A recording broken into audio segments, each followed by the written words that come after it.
જય દ્વારકાધીશ, જય જવાન, જય કિસાન. હાલો મિત્રો, તો આજે આપણે કાલ રાતનો લગભગ 13-14 કલાક વરસાદ એકલધારો પડ્યો છે. હજી ચાલુ જ છે વરસાદ, અને આપણા ખેતરમાં લગભગ પાણી થઈ ગયું છે. આખું ખેતર પાણીનું ભરાઈ ગયું.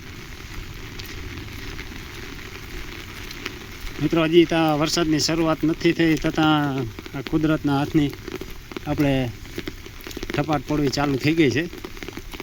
આગલા વર્ષે આપણે મગફળીના ને એવા બધા ભાવ નથી મળ્યા, અને હવે આ કુદરતનો માર. આમાં ખેડૂત બિચારા કરે તો શું કરે. જ્યાં તમે જોઈ શકો, આપણું આખું ખેતર પાણીનું ભરાઈ ગયું. આમાં આપણે મરચી વાવી હતી, એ લગભગ એ મરચીનો ત્યાં છોડવા રહેવાનો નથી એવું લાગે છે. આખું ખેતર ફૂલ પાણીનું ભરાઈ ગયું. આ બાજુ આપણે માંડવી છે, આ માંડવીમાં લગભગ બધું પાણી ફૂલ ભરાઈ ગયું છે. હવે યારે લગભગ ખાલી થતા 5 દી વ્યા જાય, એટલે પાછું વાવેતર બધું કરવું જોઈએ. એ માંડવીમાં તો વાંધો નહીં આવે, પણ આમાં આપણે આ મરસીમાં એમાં રીંગણામાં એમાં બધેમાં તકલીફ પડીએ. જોઈએ આગળમાં કેવું થાય. મિત્રો, તમે જે આ મારો વિડીયો જોતા હોય બધા લાઈક કરજો, સબસ્ક્રાઈબ કરતા રહેજો, અને તમારે અહીંયા કેવો વરસાદ પડ્યો એની જરાક કોમેન્ટ કરી નાખજો. અમારે ત્યાં જો તળાવ ભર્યા એવી રીતના વાડીઓ ભરી મૂક્યું છે બધું. જો તમે જોજો, આખી વાડી આપણી 100 વીઘાની વાડી છે ને, એમાંથી લગભગ આ 5-7 વીઘા જેટલું કોરું અહીંયા. પાણી તો છે એમાં, પણ ઓછું છે.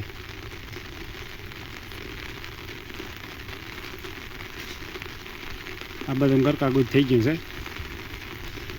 આ મરચી તો હવે જીવતી રહે કે મરી જાય એનું કંઈ નક્કી નથી. શું થાય હવે આગળ જોઈએ. આમાં જો કે મલ્ચિંગને પારા ચડાવેલા હતા છે. કાલનું આમનું પાણી ભર્યું છે રાતનું. હજી આ કેટલા દી ભર્યું છે એ જોવાનું છે. મિત્રો, તમે જઈ શકો, લગભગ એક વાડી બધી આખી પાણીની ભરી છે.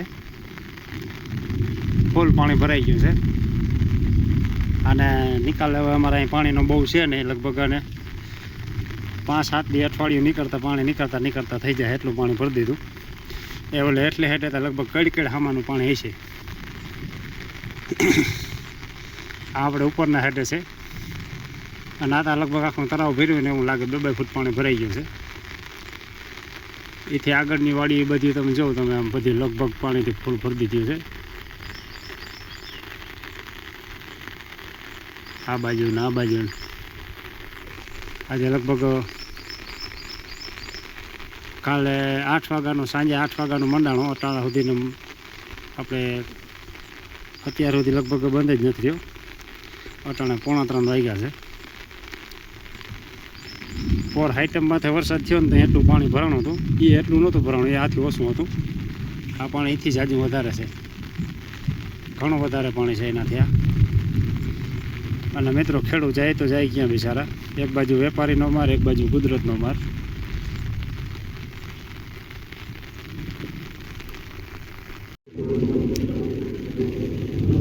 તો મિત્રો, જો આ તમે જોઈ શકો, આ બધી વાડીઓ પાણીની ભરી દીધું છે, અને હજી વરસાદ ગાજવીજ ચાલુ જ છે. અને અમારે આ જો આખા ગામનો અને આખા વાડી વિસ્તારનો નિકાલ એક શેરડામાંથી છે. આમાંથી પાણી જાય ને કેટલું જઈ શકે. આ રહ્યું ને, આ એકમાંથી પાણી જાય છે બધું. અને તમે જોઈ શકો, વાડીઓ બુડી ગયું છે.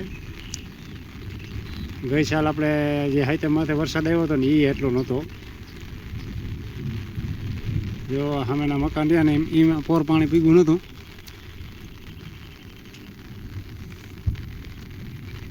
આવડા મકાન રહ્યા ને એમાં અટારે એ મકાનને પાણી પહોંચી ગયું છે.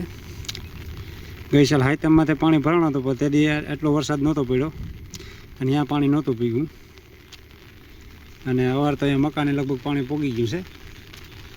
અને એની બાજુની વાડી પણ લગભગ આખી ભરી છે પાણીની, એને વંડી કરેલી હોય એમાં. જો મિત્રો, તમે જોઈ લ્યો. અને આ વરસાદ આપણે 16 તારીખે સાંજે 5 વાગે ચાલુ થયો હતો. આજે 17 તારીખ છે. લગભગ વાડીથી વાડી બધી ભરી દીધી. આ વાડી આપણી છે. જ્યાં માંડવીમાં થોડાક સાહ રાખ્યા હતા એટલે એમાં પાણી સાહ વહી ગયું છે. તો એ નીચલી હેઠે તો વધારે ભરાઈ ગયું છે આપણી વાડીમાં. જો આ વાડી તો આપણી આખી ભરી લગભગ પાણીની.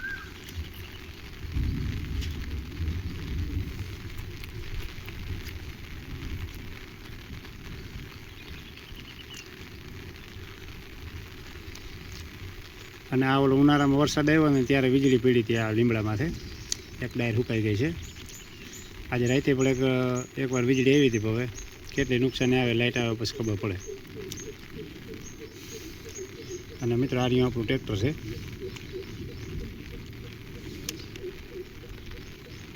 દવા છાંટવાનો પંપ છે.